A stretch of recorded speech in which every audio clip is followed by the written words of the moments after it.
après-midi. Good afternoon. Please accompany me in taking refuge, generating bodhicitta.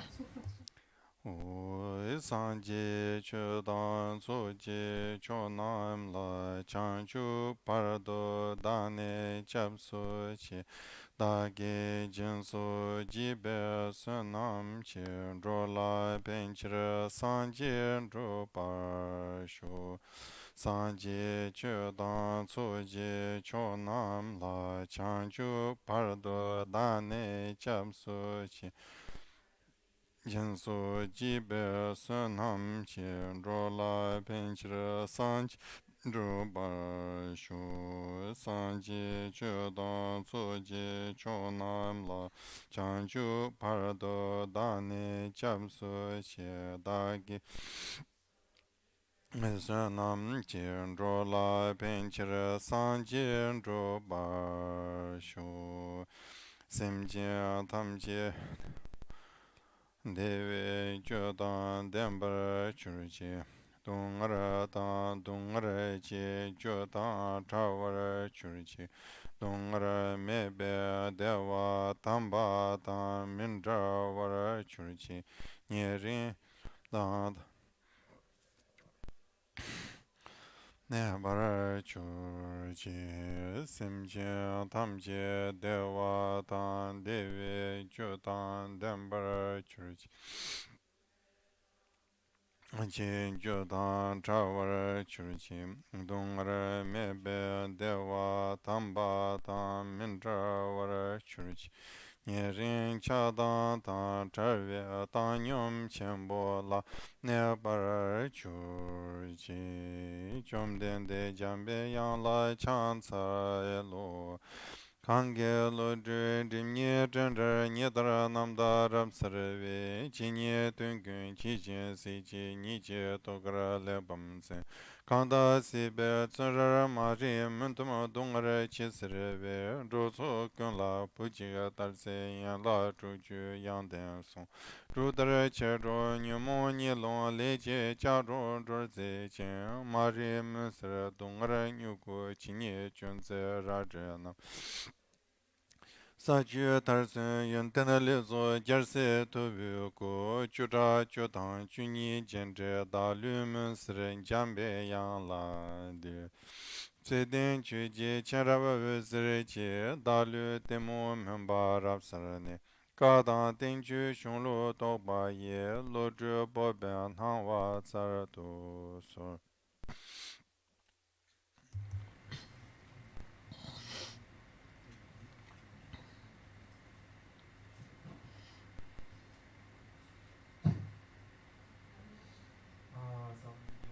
Rabar jen ma jen min gandam gen o ni so so ran ri shi ju yor wa tu sum ger we yom la chan sar lo.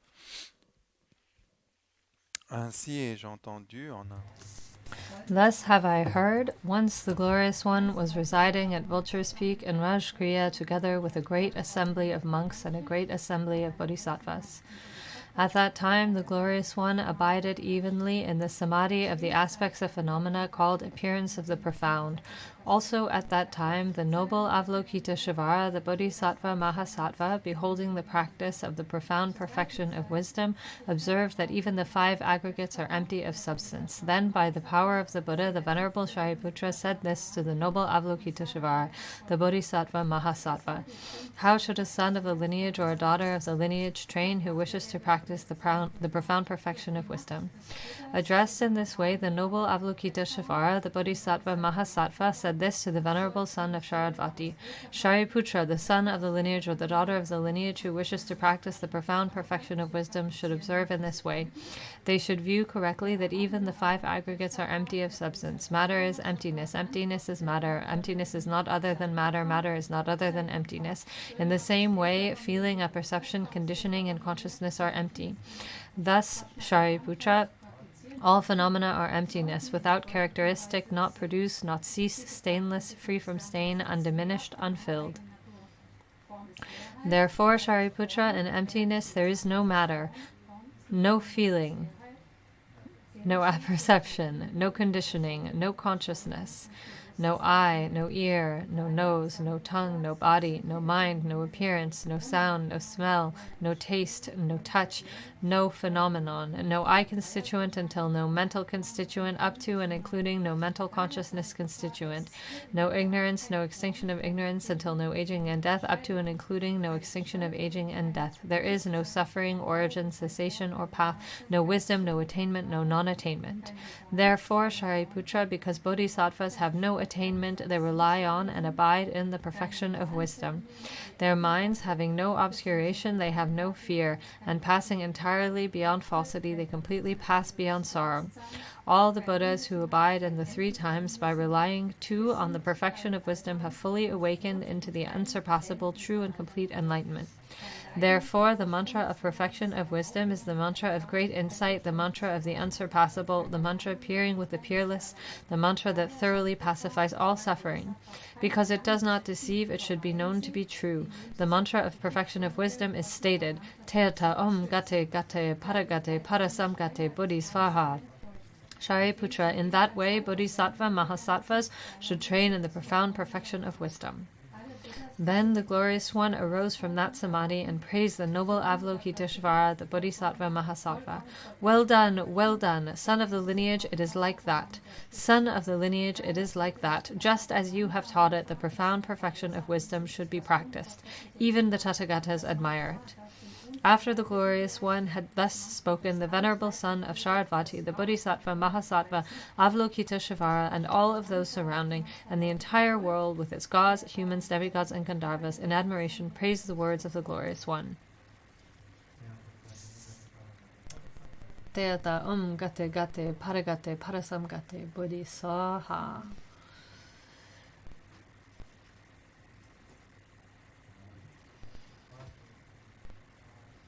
So, I think we left off this morning with the 4-fold statement. Matter is emptiness, emptiness is matter, emptiness is not other than matter, matter is not other than emptiness. In the same way, feeling, a perception, conditioning, and consciousness are empty.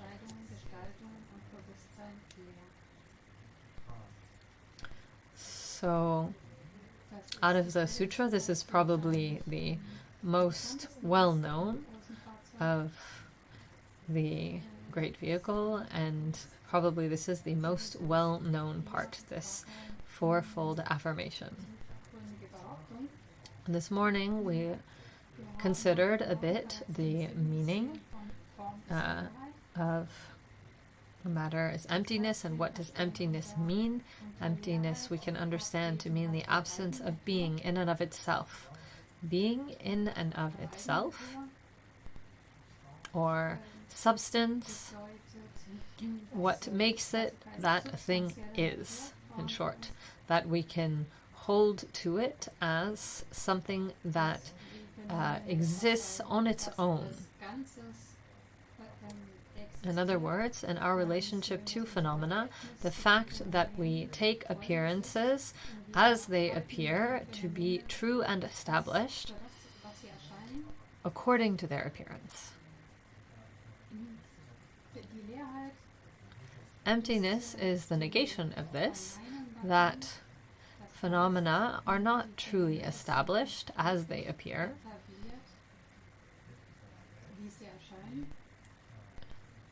and that we cannot find any being in and of itself.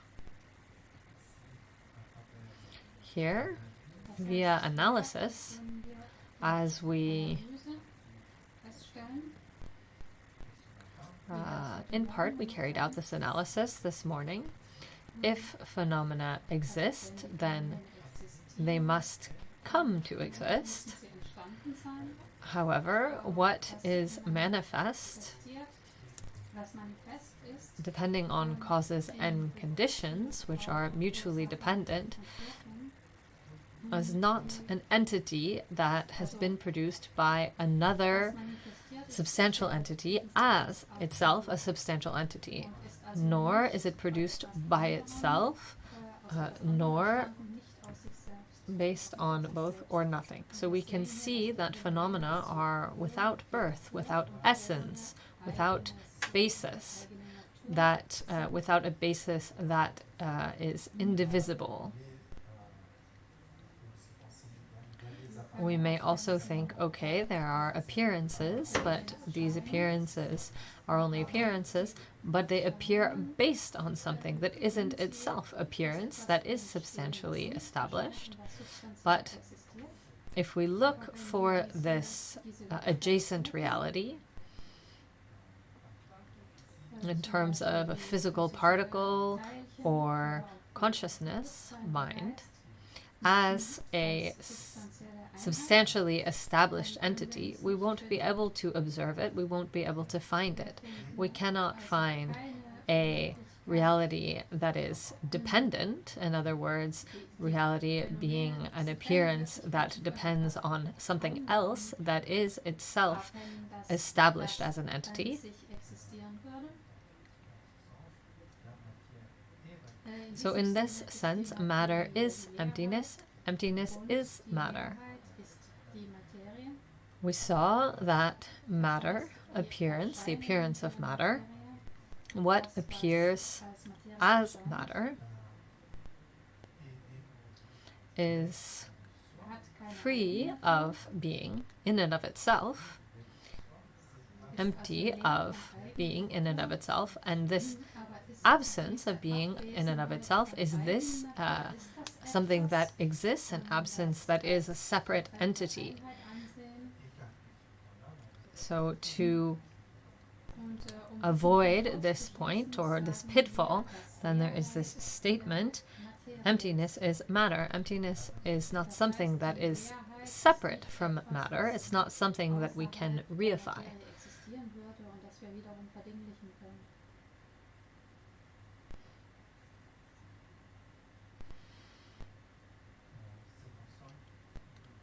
So this is, in short, the point that we've just looked at.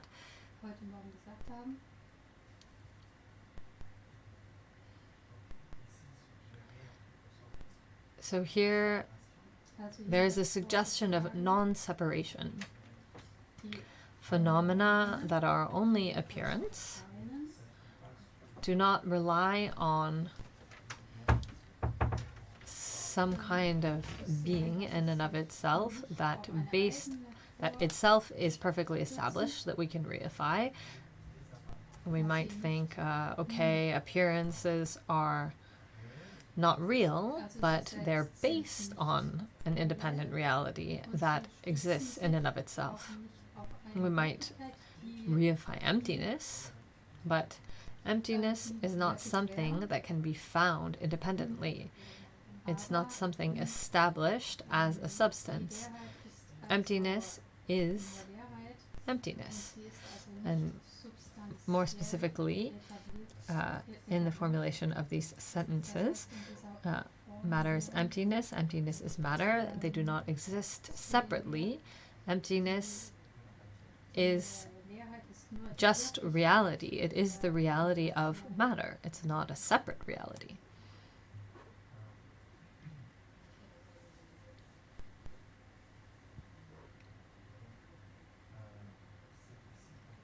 This is a way of saying as well that appearances are also not destroyed by emptiness. It's not like emptiness comes and destroys, obliterates appearances.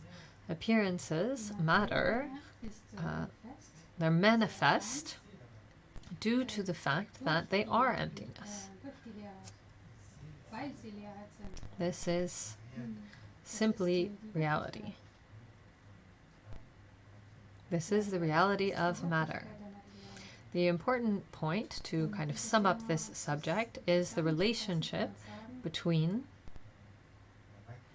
emptiness, the absence of being in and of itself, and dependent arising.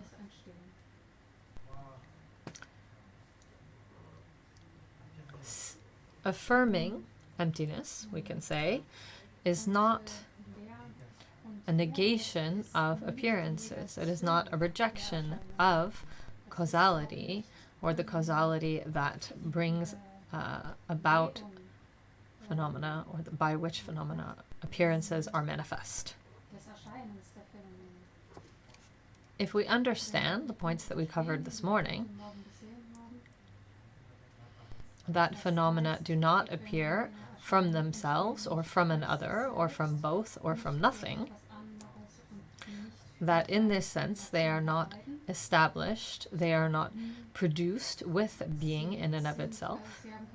They are manifest. Appearances are present. They are a false appearance. They're not established as they appear, but their appearance can be manifest due to their emptiness and not due to the fact that there is a substantial reality that underpins them. The foundation, in a way, is this emptiness, dependent arising, where all of the elements are mutually dependent. But this entity is not a separate entity that can be reified as a distinct, separate reality.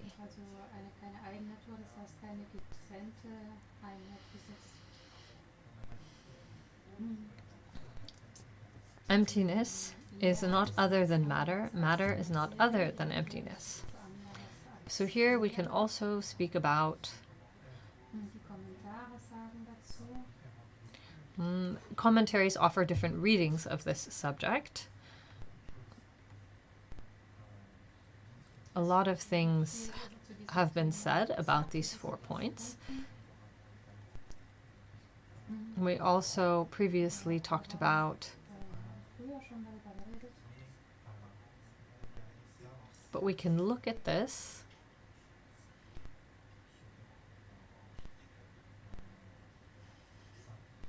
maybe to simplify.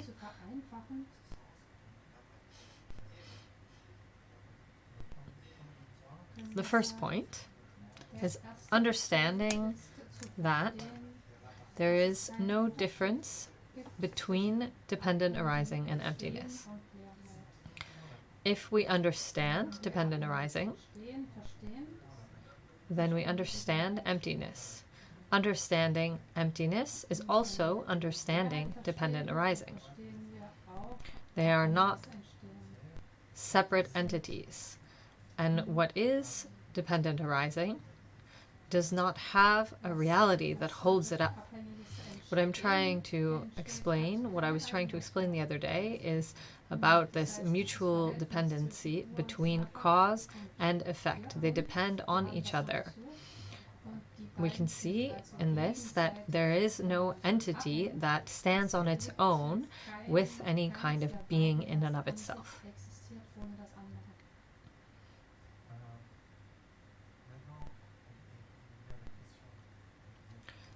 Then comes this question, we could say, are appearances and their ultimate mode of being perfectly identical, exactly the same? Matter is emptiness, emptiness is matter, emptiness is not other than matter, matter is not other than emptiness. It seems to say that on the one hand, appearances as they appear to us, to beings in confusion, and Buddhas who are not mistaken concerning the subject of appearances, is this exactly the same thing? It's not exactly the same either. The following flaw would appear if it was the same. Perception, grasping at appearances as being in and of itself, taking appearances to be as they appear, if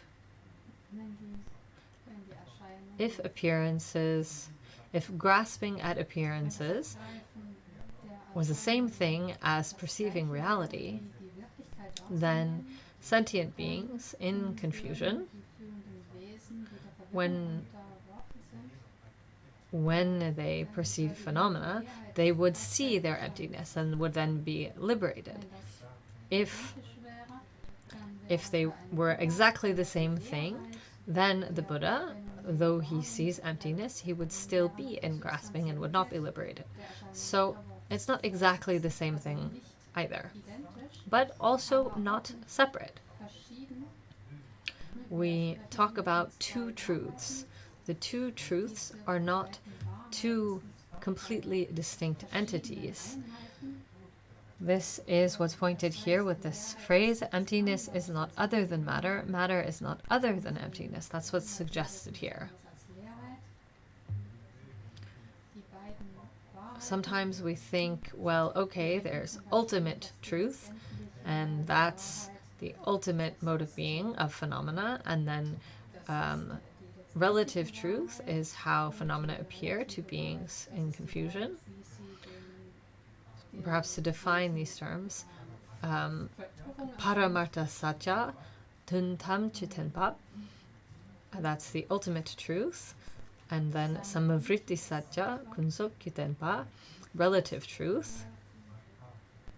So paramarta tuntam, truth as it is ultimately established by the final analysis, how phenomena are absolutely, sometimes it's called absolute truth. And then there is relative, the truth of false appearances, meaning that we grasp them as existing, as they appear, but these appearances are not established as they are. It's like a mirage, a dream, an echo. There are many examples, like the reflection in a mirror. They appear to us very clearly as present, but without existing in and of themselves. So in this sense, they are false appearances, but we take them to be real and true.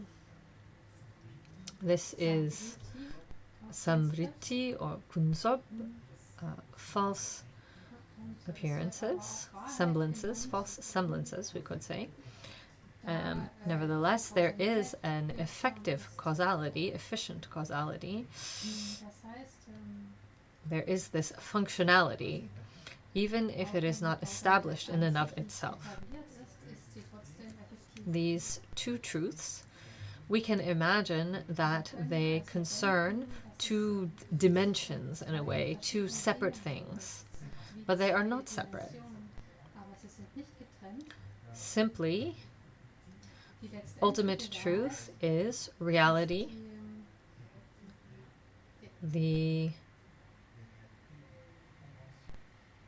as opposed to the reality of conventions.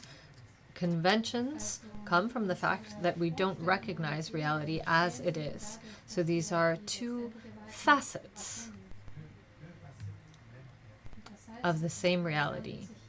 One facet that is its understanding, absence of confusion, seeing ultimate truth for what it is, and then relative truth that is confused, that attributes a self to phenomena, that believes that phenomena as they appear are truly established according to their appearances, specifically in terms of duality, and in terms of the text, speaking of matter.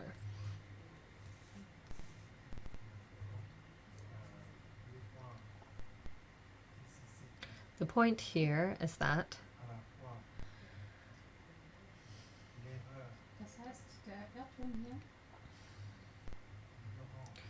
the error or ignorance comes from the fact that we falsely attribute a quality, a being, a type of being in and of itself, existence to forms. Forms are manifest, they appear in our existence, and we attribute substantial being in and of itself. We falsely attribute a quality that reality does not have.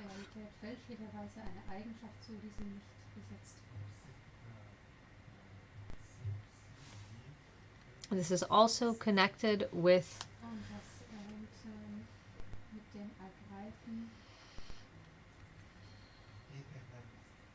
eternalist grasping.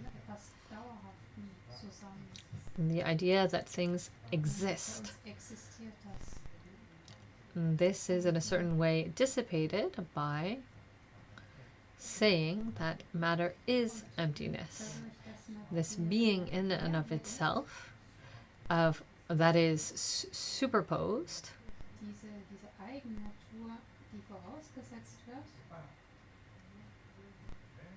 it can't be discovered.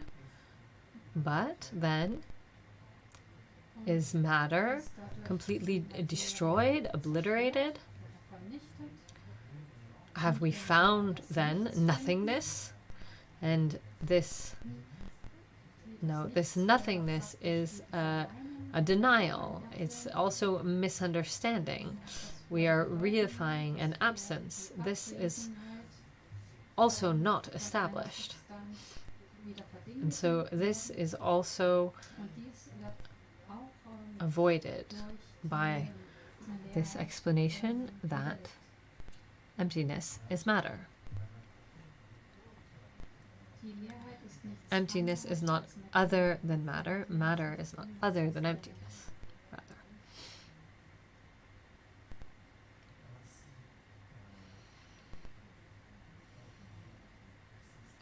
So confusion that consists in attributing eternalist grasping or annihilationist grasping or superposing false attribution or denial. All of these are refuted.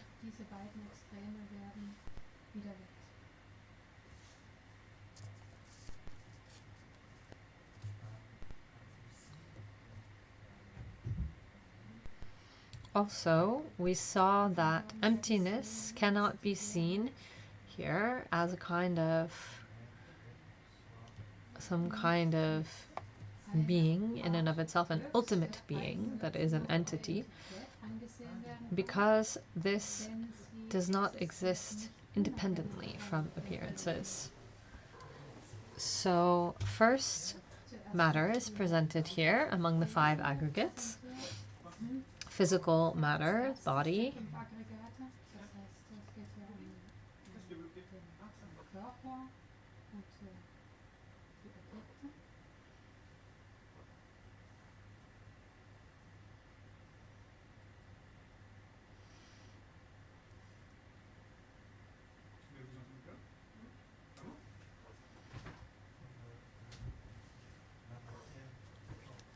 matter, or the physical body, physical constituents, are presented here first because they serve as the support or basis for the mental aggregates.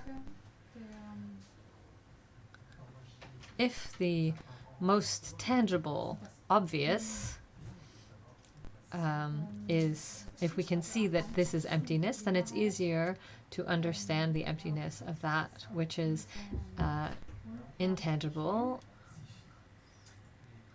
not physically graspable. So the same analysis goes for sensations, distinctions, or as they're shown in the text here, feeling, apperception, conditioning, and consciousness. So the following aggregate is Vedana Sorwa in Tibetan, that we sometimes translate as sensation. We call it feeling here. Feeling is characterized by experiencing. It's considered understood to be the consequence or the maturation. In other words, feeling is the full maturation or the effect of our prior actions, virtuous or non-virtuous. Actions have the consequence of feeling. As we spoke about suffering, when we spoke about suffering, we saw that there are 3 types: pleasure, pain, and that which is neither one or the other, what we can call neutral feeling. These feelings accompany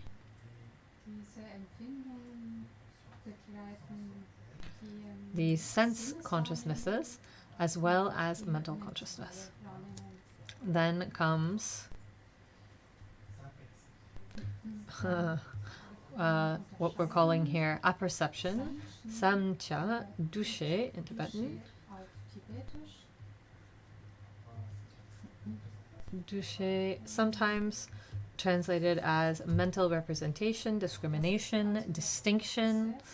This is the process by which we identify. It is a mental factor that apprehends the specificities of an object, that allows consciousness to distinguish one object from another. This is what allows us to, it allows for what we could literally say is a discrimination, more or less, between things. Feelings and apperceptions are two of the mental factors that we often find in another category that's called the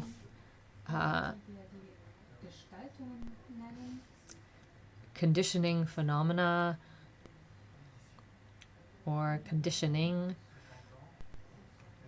However, they were presented by the Buddha separately outside of that category because feelings and identification or discrimination, apperception, as it's translated here, samshnya,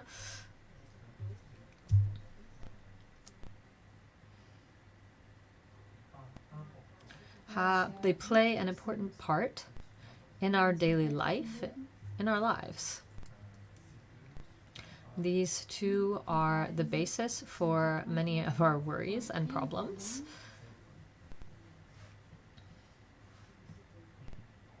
For beings in general, for most of us, our primary concern is our feelings. We're always looking for pleasant feelings, trying to avoid unpleasant feelings.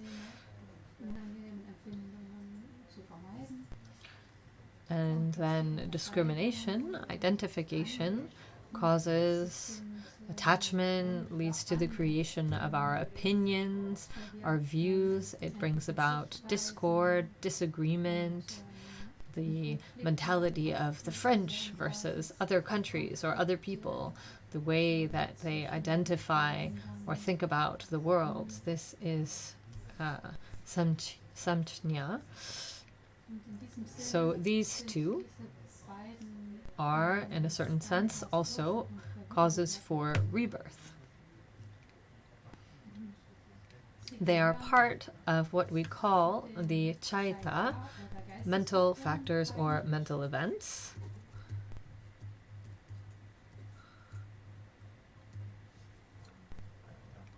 In the Abhidharmas, there are various lists. In any case, we can say that they're kind of facets that accompany every moment of consciousness. For example, afflictions are categorized as chaita, mental events or mental factors. They are expressions of consciousness. They don't exist as separate entities. They are connected with consciousness. They are part of consciousness. We can say they are modes of functioning or facets. This is the meaning of the term semchung, what comes from mind, expressions that come from mind, that accompany consciousness. In this case, associated with what we call so-sem, primary mind, that which is connected with an object.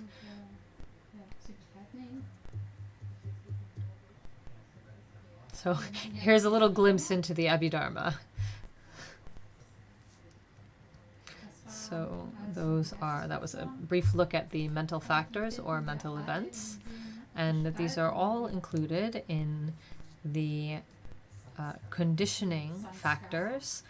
What are the samskara, fourth aggregate?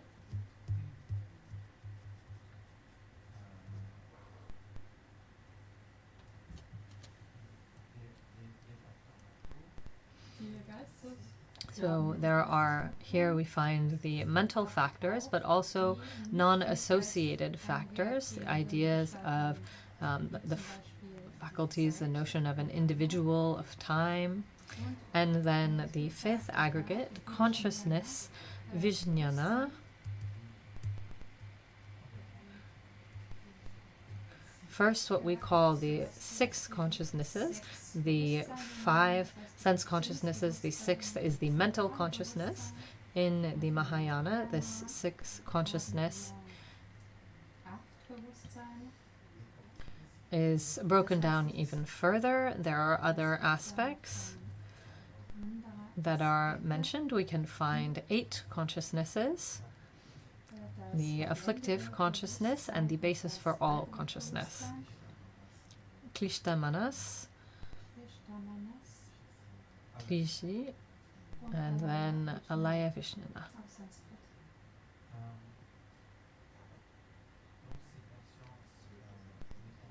So the consciousnesses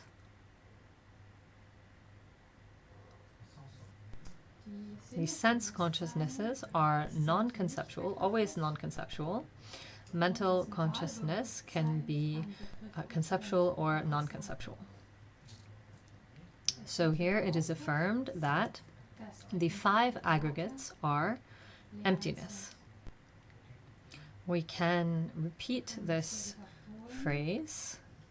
Feelings are, this formulation, feelings are emptiness, emptiness are feelings, emptiness is not other than feelings, feelings are not other than emptiness.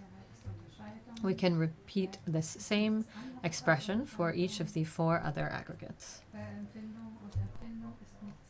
So then we can see that the 5 aggregates are free of being in and of themselves. Although they appear, they are not truly established as their appearance is.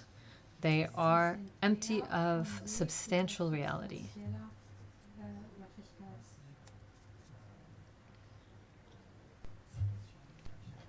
There is a quotation where the 5 aggregates are designated by various images. It's said that the aggregate of matter is like a ball of foam. It cannot, it does not resist, it does not stand up to analysis, examination, critique. When we look for the substantiality and being in and of itself of matter, it doesn't stand up to this analysis. It comes apart like a ball of foam. Feelings are like water bubbles.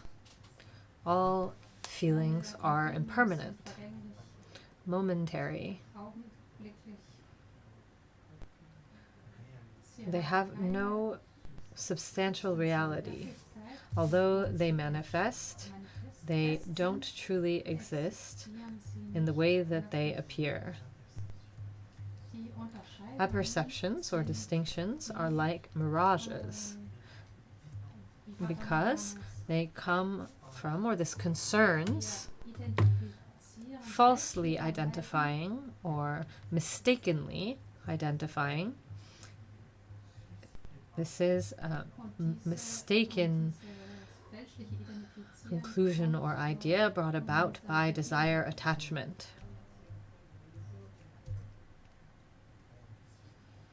The conditioning factors or conditioning phenomena are like the stem of a lotus. They're hollow. They have no substantial, established body. All of these factors depend on each other. We cannot find any basis, established basis to any of them. The consciousnesses are like a dream. They conceive, they perceive mistakenly. In this way, the five aggregates are not the self, they are not a person. The five aggregates are thus empty of me, of mine. They are also empty of being in and of themselves. They are not produced. They never came to be. They are, in this way, without substantial existence. They are unconditioned, and naturally, they are of the domain of space beyond all suffering.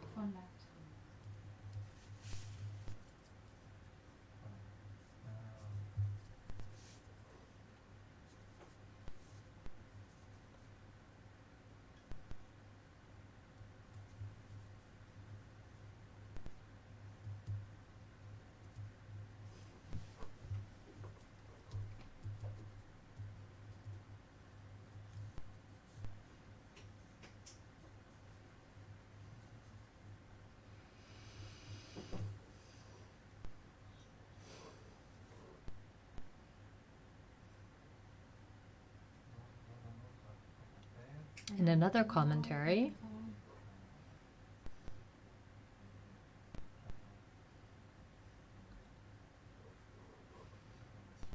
the 4 affirmations are commented in this way. First, in order to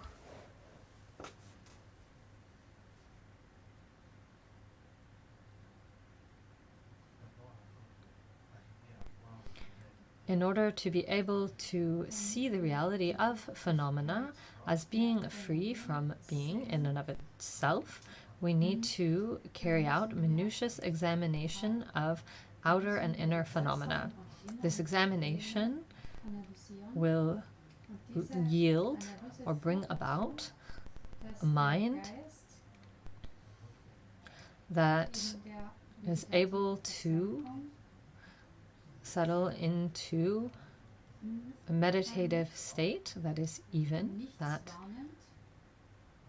conceptualizes nothing. Mind becomes accustomed to abiding in this way,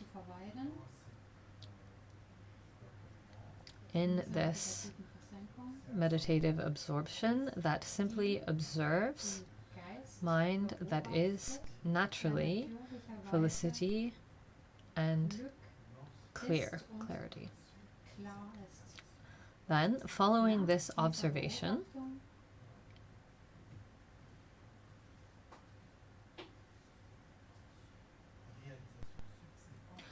the subsequent realization of this meditative absorption, when we come out of this meditative absorption, phenomena appear as an illusion, like a dream, like a mirage, like an echo, like a moon in the water, like a rainbow, like the city of the Gandharvas, etc.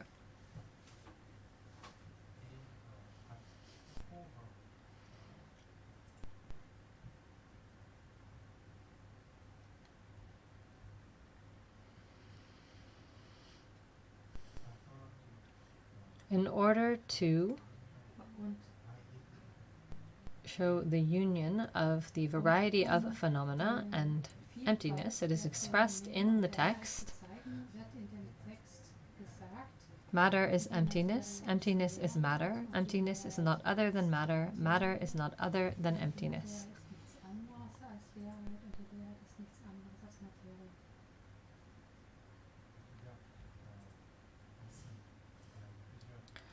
So here there are different ways of reading this.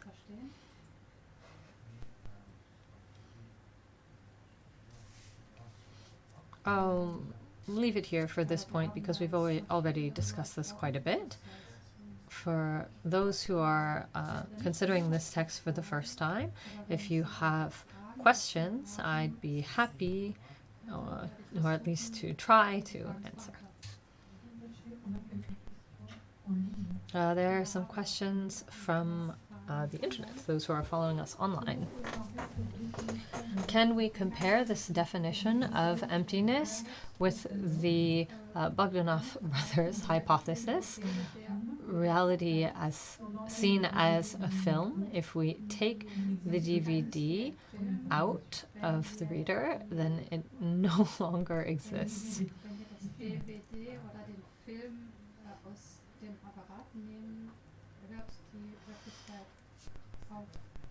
What was the first part of the question? I didn't quite get it. Don't remember.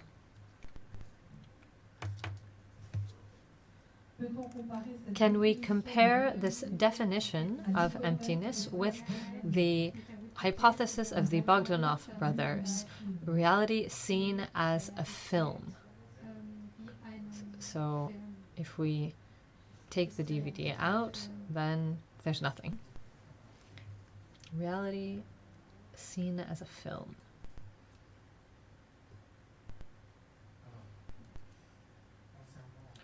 Well,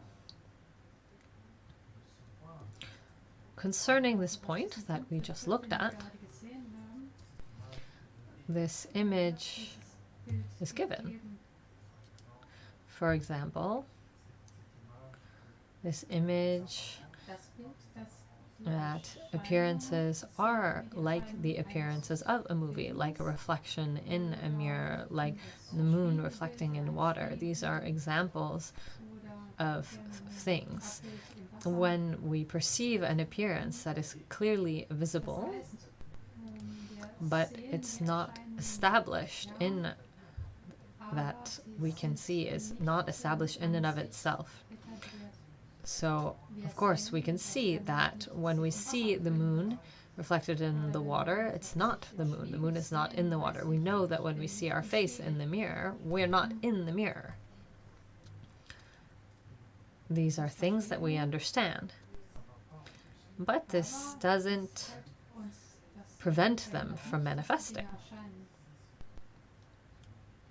Here, the point is that everything is like this. All of our feelings, all sounds, all colors, everything we perceive by way of our five senses, they are not more real than what's present in the reflection of a mirror, or like the moon on water. But our confusion is not that these things are manifest.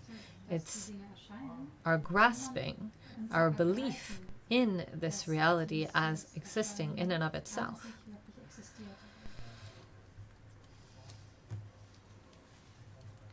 I think to reply to this question, the understanding in a certain way appearances as being like a movie. There's examples sometimes given in the text of a magician who he makes an elephant or various characters appear to the audience, although there are only sticks and cutouts. There's nothing alive, but people believe it. This is what a movie is. What's a film? When we look at it, it's colors and sounds that we perceive, but nothing that's happening in the movie is really happening. Nothing of any of this. The faces that we see, none of this exists. It's like a reflection in a mirror. It has no being in and of itself.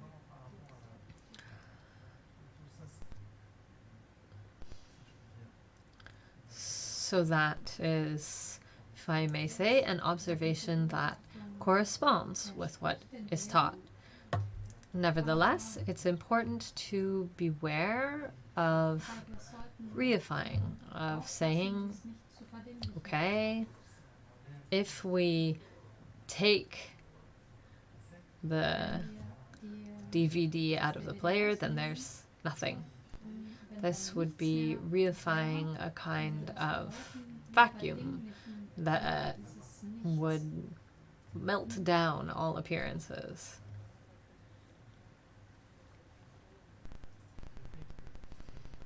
The fact that nothing of all that appears in the film is established in and of itself doesn't prevent the film from being manifest. When the causes and conditions come together, when the causes and conditions for this life due to our dispositions come together, we have this experience, this body, but it's not established in and of itself.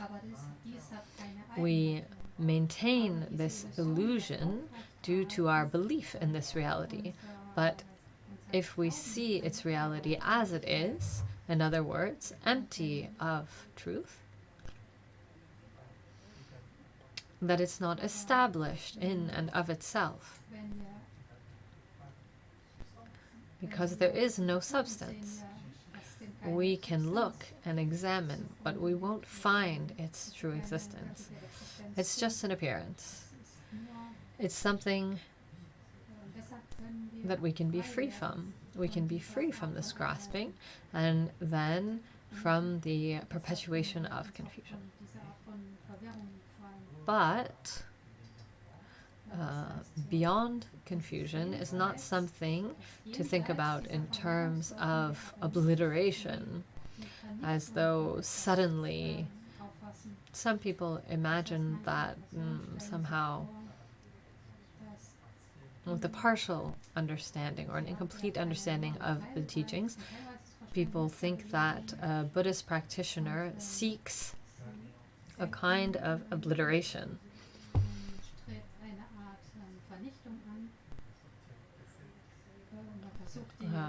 In a way, this taking the DVD out and then there's nothing. This is not at all what we're looking for.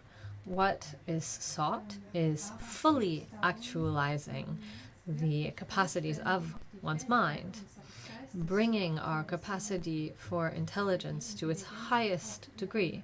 This is the meaning of prajna, wisdom, the perfection of wisdom, the perfection of knowledge, is that our knowledge is free from all confusion.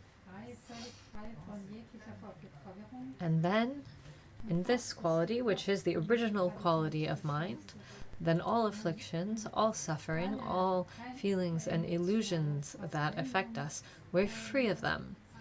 But it is, okay, it's the extinction of confusion and ignorance, but it's not obliteration. It's important not to confuse ignorance with the possibility for experience. The possibility for experience is not only ignorance. There's also primordial consciousness that goes beyond dualistic grasping, that is not in any way obliteration. It is omniscience. This is the objective of practice, recognizing reality as it is, not confusing it.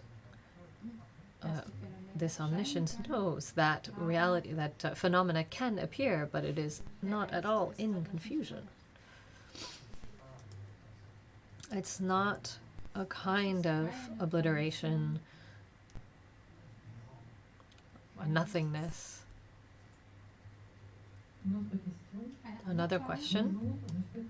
Hello, I would like to know what distinguishes a moment of consciousness from another moment of consciousness, and what connects the two. Thank you.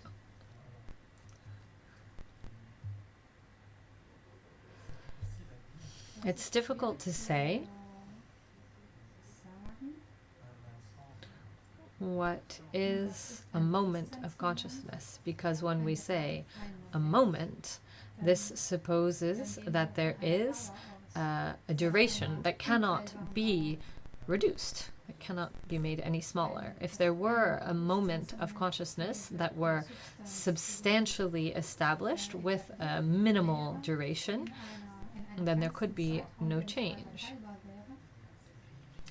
Then we'd be reifying the instance. Well, why are there instances that are one and then separate, and then how are they connected to each other? So this question supposes a reification of a moment. So in this sense, we cannot find one irreducible moment of consciousness that is substantial. When we speak about a continuum of consciousness that is a succession of moments of consciousness, it's not like a string of beads, each one substantially distinct from the next, and then it makes a rosary or a pearl necklace. This isn't how it works. When we say a moment of consciousness, we're not talking about a moment in terms of something substantial, but rather a moment of experience. If we look for the moment of experience, the past moment doesn't exist, the future moment doesn't exist yet. There's just this present moment. But even if we look for the present moment and try to say, what is the present of the present moment that exists on its own, we won't find it, because it's emptiness. It's simply this present moment that's always followed by another present moment. And we have this impression of continuity. As far as we can remember, from my childhood up to now, all my life has been made up of moments that seem to me present, that I grasp as present. However, this present is not substantially established. So it's this succession of present moments of my experience that make up what we can call the continuum. In other words, mind has a kind of permanence. Permanence not in the sense of substantially established as an entity that exists. Otherwise, then we'd be in eternity and there would be no change and no experience and everything would always be the same. This present is not established. Change can happen. But it's a kind of permanence in the sense that perpetuity, if we look for the beginning of the experience of mind, we can't establish its beginning, and we won't find its end. It's a perpetual continuum. And due to this, there is this V, there were past lives, there will be future lives. The nature of mind in this way is perpetual, but without substance. And due to the fact that it does not have substance, it's perpetual.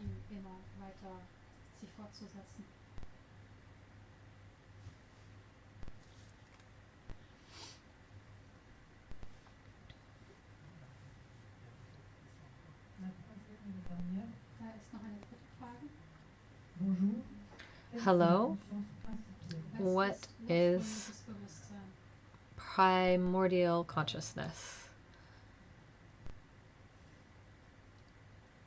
Now we'll find out if I chose the right translation.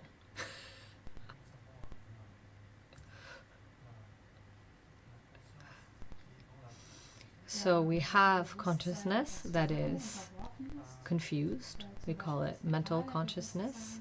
The Tibetan term is namshe, vijnana, in Sanskrit.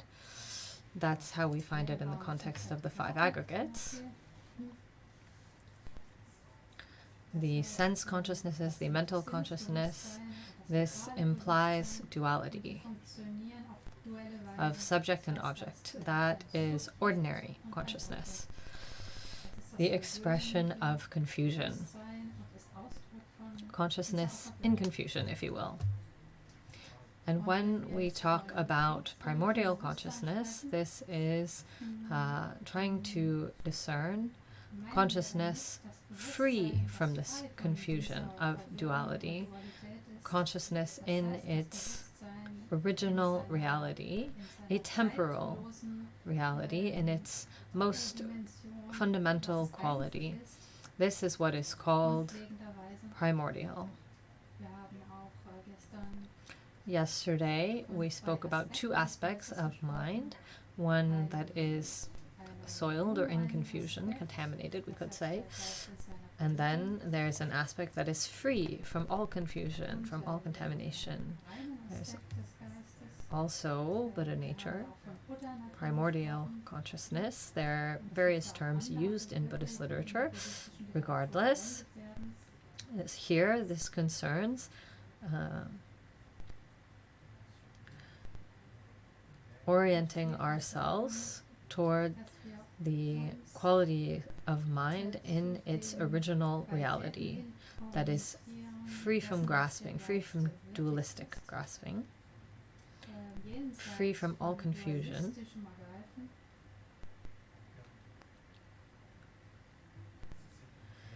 It is a reality that is present but unrecognized. This aspect of mind is unrecognized. On the basis of this non-recognition, then we are in our own fiction constantly of substance and duality. This is just fiction. This is ordinary consciousness. This is a very succinct description. Ye she.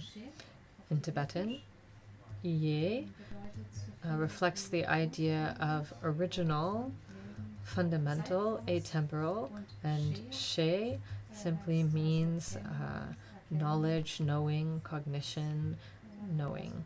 So we call this primordial consciousness. There are various translations that have been suggested.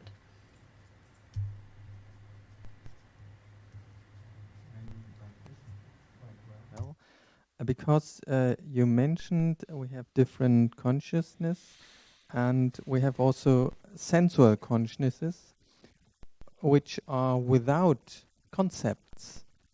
And what does it mean? What can I, what kind of, maybe you can give an example, or why is it without concepts? So the question, you mentioned the sense consciousnesses, that they are non-conceptual. What does this mean?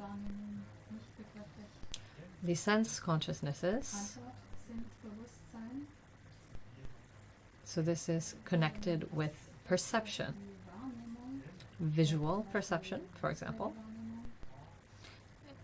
This includes visual consciousness, but this visual consciousness relies on a certain number of conditions, notably the visual organ and the visual object.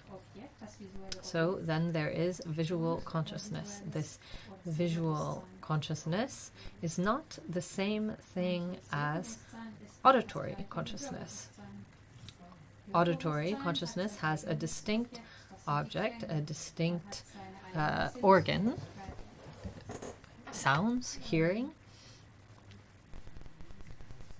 So each sense has its own each sense has its own consciousness, its own organ, its own object.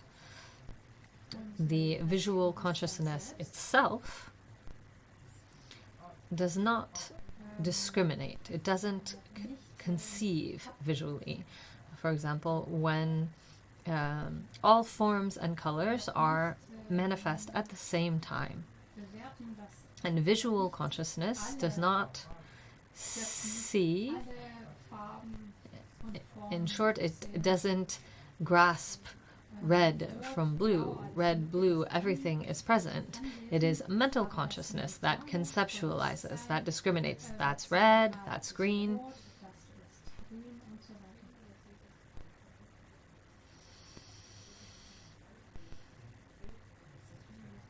And all of these different consciousnesses can operate simultaneously. In short, in English, we say mind, and we think we're talking about one entity, but in fact, there's a multitude of things that make it up. There is no being in and of itself.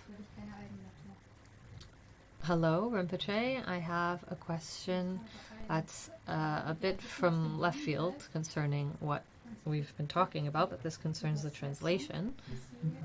At the very end, at the very end of the text, after the Buddha has approved,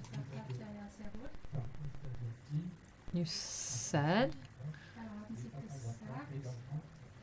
even the Tathagatas admire it. This term admire is problematic for me. In French, there's an issue because it could be the conjugation of two different words. So Rinpoche replies, well, the translation isn't entirely perfect. Jesu yi rangwa in Tibetan is kind of both approval, rejoicing, admiring. This involves these different meanings. So I think here perhaps we can clarify or specify in the translation that the Tathagatas also rejoice and approve. They rejoice in this explanation because it is correct. So when someone has done something that's very good, then we rejoice and we approve. It's the meaning here. But approve was too specific, and rejoice missed out on the aspect of approving, so admiring seemed to be a good compromise. But we can, of course, continue to work on the text.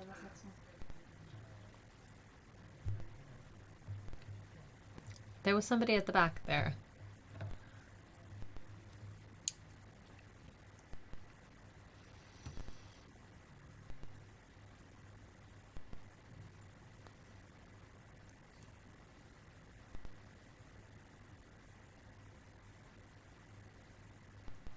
Rinpoche, I'm going to ask my question in English. Of course. It ties in a bit to the last question, and you indicated that you would take questions from people who were exposed to this teaching for the first time.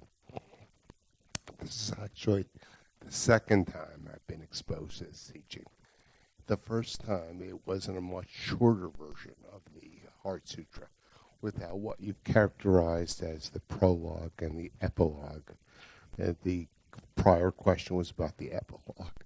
There was neither in the first version that we studied. So my question is, first of all, are they the same? Are the teachings of the shorter version, which lacks the prologue and the epilogue, the same as the teachings that we've done here over the past several days? Alors la question concerne. So the question concerns, I mean, you heard it in English, but here we go. The question concerns the versions of the Heart Sutra. I mentioned that there was a version without the prologue, and so is the text fundamentally the same or not?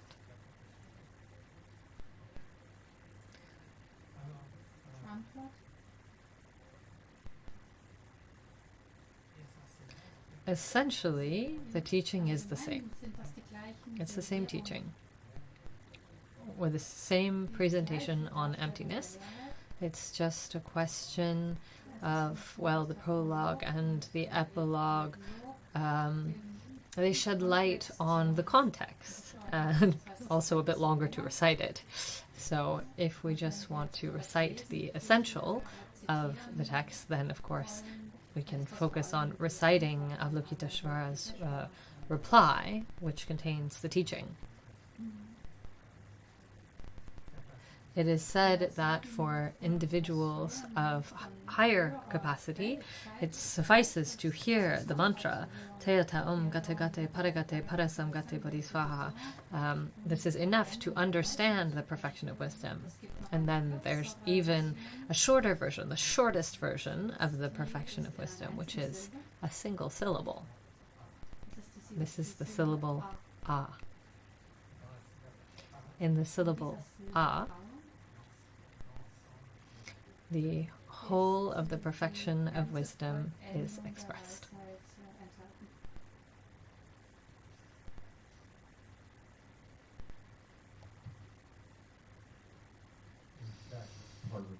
Version that I previously studied, when the mantra is given, there is no teata.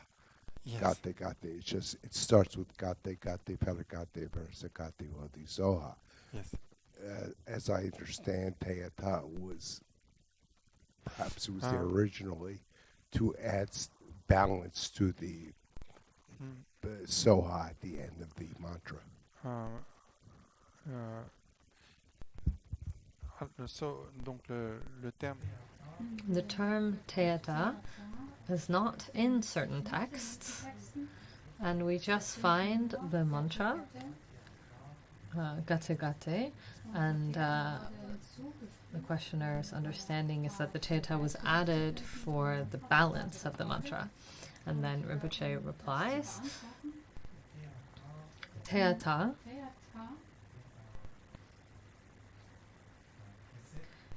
often precedes mantras. It means this is so. I may have translated it somewhere.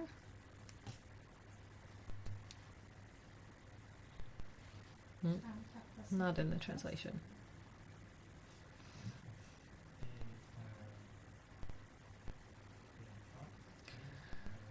Teata, but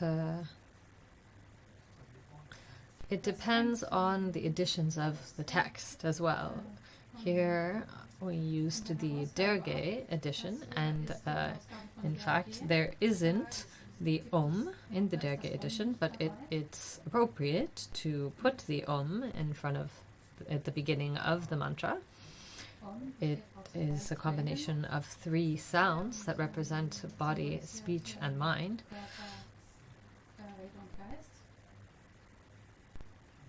And then also the final Svaha.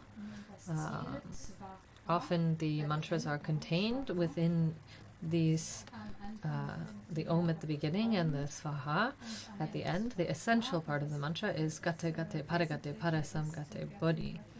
Go, go, go beyond. Go perfectly beyond to enlightenment. The 5 paths are presented here.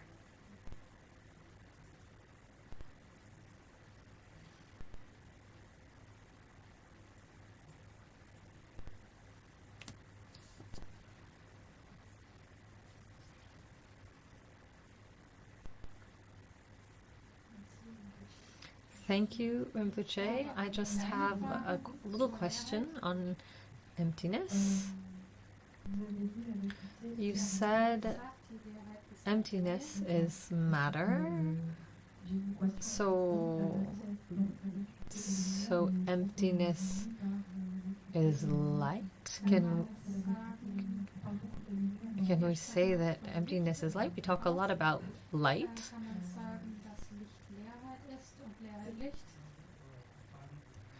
You're talking about light in terms of photons? Asks Rinpoche. And the questioner says, well, yeah, it comes back to quantum physics. There's some difficulty concerning how to ask the question. Can we sum things up in the fact that emptiness is light? Because we often say that matter is made up of light. I'm looking for a shortcut. Like, it's like the mantra, can we... something like that.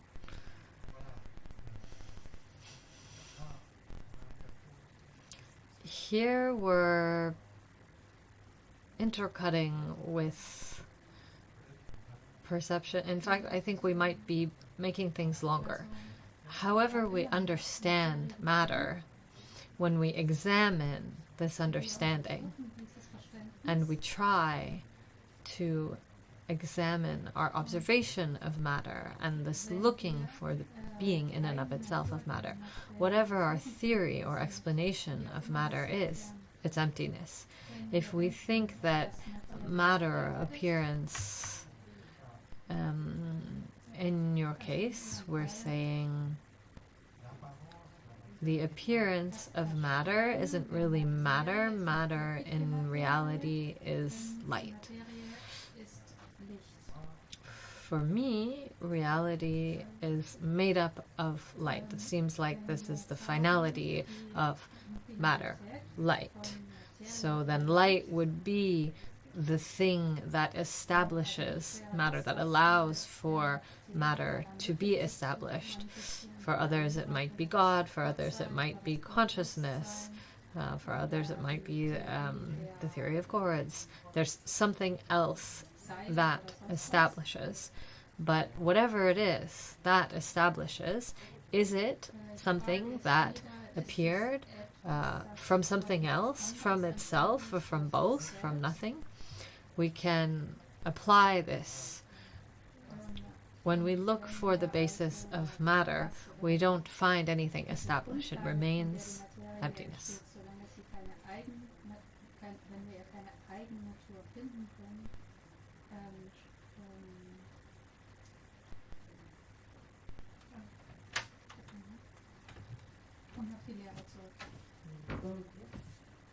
In the text, in the first paragraph, how should a son of the lineage or a daughter of the lineage? I was wondering, among the assembly, were there women?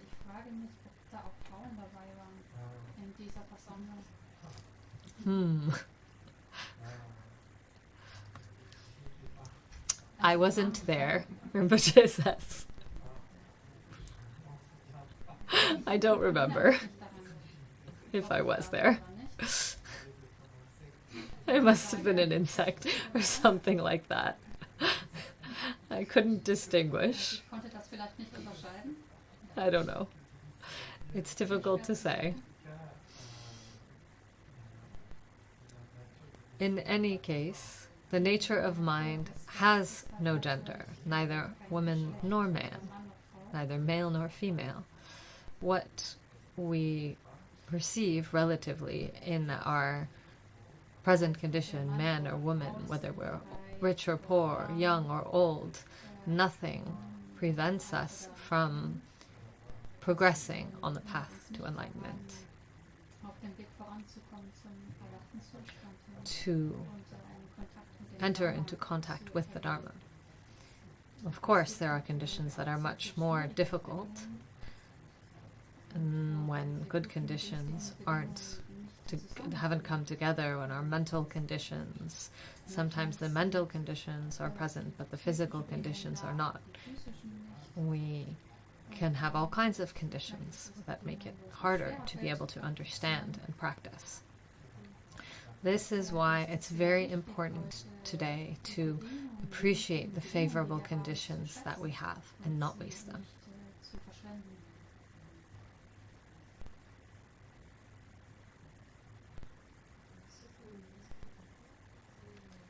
From what I understand, everything is dependent arising, everything is emptiness.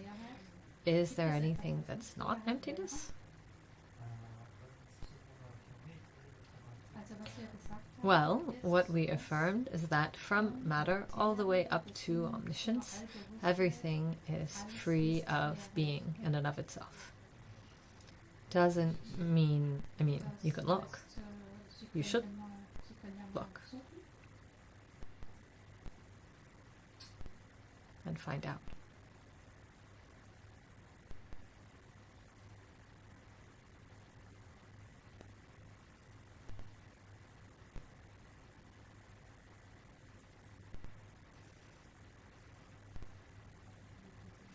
I wanted to ask a question a bit more down to earth concerning attachment. When we are attached to things, okay, adjusting the microphone. Concerning attachment, I wanted to ask you, there are lots of kinds of attachment. We can imagine, of course, we think we always need coffee and chocolate after the meal. But there are more difficult things, like we miss our children, we have to call them, always have to check your phone, see if someone's contacted us. I heard in a teaching that it was useful to think about impermanence, to turn away from, for example, if we go through heartbreak, that the person was just a stinking skeleton, and then emptiness and all this seems to me, in terms of where I am, the stage of my development, it seems very abstract. What to do? What remedy do you propose when we're in a situation where we get all caught up?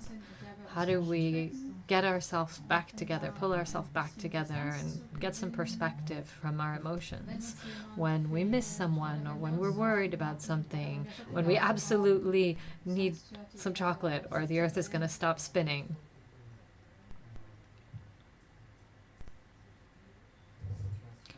There are all kinds of situations. All kinds of impulses, reactions can appear. I think in a general way, of course, this subject of emptiness is very subtle and can be difficult starting out to integrate it into our daily practice. And it's important, whatever happens, to remember this aspiration. May I understand emptiness? May I realize it? May I continue to study it, to receive teachings on it? It's something very important for dissipating my ignorance, for mind to be truly free from all confusion. It's important to never lose sight of this objective. Always keep this orientation, whatever the dispositions or afflictions or needs or habits or the ticks and talks that we can have. Never lose sight of this orientation. And then, over time, one day, the day will come that we will understand the meaning of this teaching and be able to put it into practice. And then, until then, there are many elements of practice that are much more approachable, much more accessible, and notably, simply to start by cultivating Maitri, loving kindness.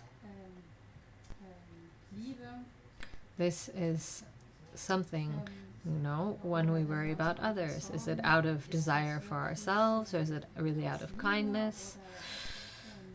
To try to discern in our reactions, what are the reactions that are moved by positive predispositions or negative predispositions. We can't transform everything immediately, but just starting to be able to discern the true poison. Okay, of course, this desire for chocolate and coffee, this might not push us into hell, but the desire to kill an insect because it's driving me nuts, this could drop us into hell. And this desire, well, it's very negative and it's so cruel, this poor little being. So this one, it's better to avoid it. Imagine ourselves in his in his position. He just wants his own little coffee. Who am I to deny him any place just in the name of me and my own little coffee?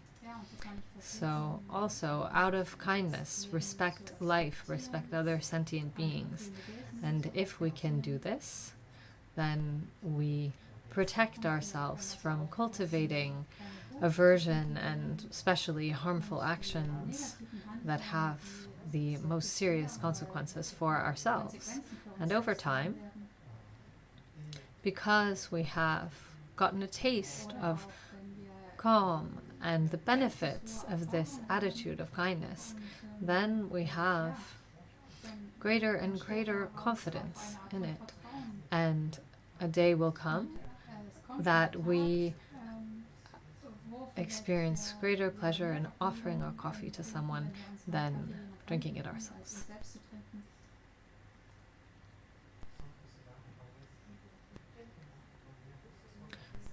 Without this in any way seeming like a sacrifice.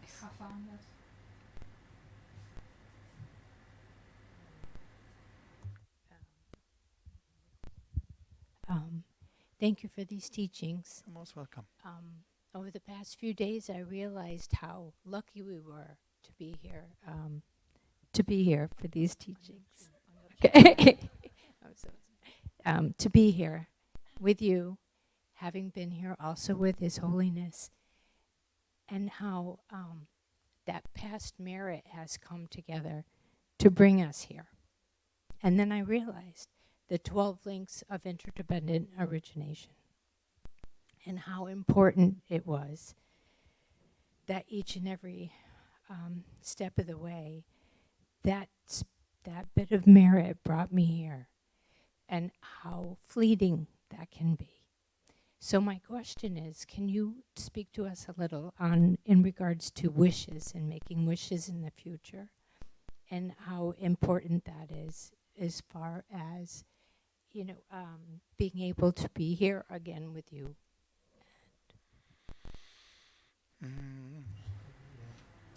So, first, a question, succinctly. So, I realize how privileged we are to be gathered here together, and also being able to be with His Holiness, to be with you and study these teachings. And my understanding is that it's all part of dependent arising. There's a whole bunch of different past positive actions that allow for this to come to maturity and for me to be present here. So could you say a few words concerning what we can do to, once again, be able to bring these favorable conditions together again, because I'm aware of the ephemeral nature of these conditions that are ours today. So to answer this question,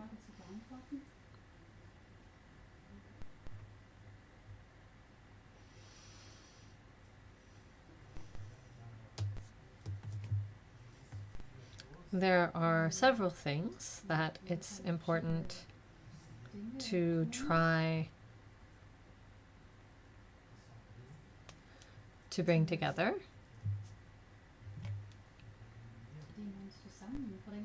to unite, could say. On the one hand, our motivation.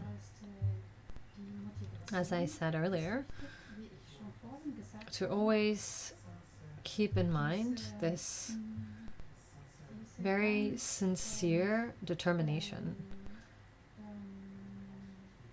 that what is priority for me is to progress toward enlightenment. And that for this I need to understand wisdom, to have this sincere determination, and to maintain this. And then, on this basis, to study the Dharma, to practice as best you can. And then, of course, we talk about dedicating merit, to dedicate the merit that we have acquired for the benefit of all beings, and to associate the wish, may I, due to this merit, work for the benefit of beings and progress towards enlightenment, to become a source of benefit for beings, so that all the conditions may come together, so that I may meet with good teachers and have favorable conditions for practice. I think this is what is appropriate to do.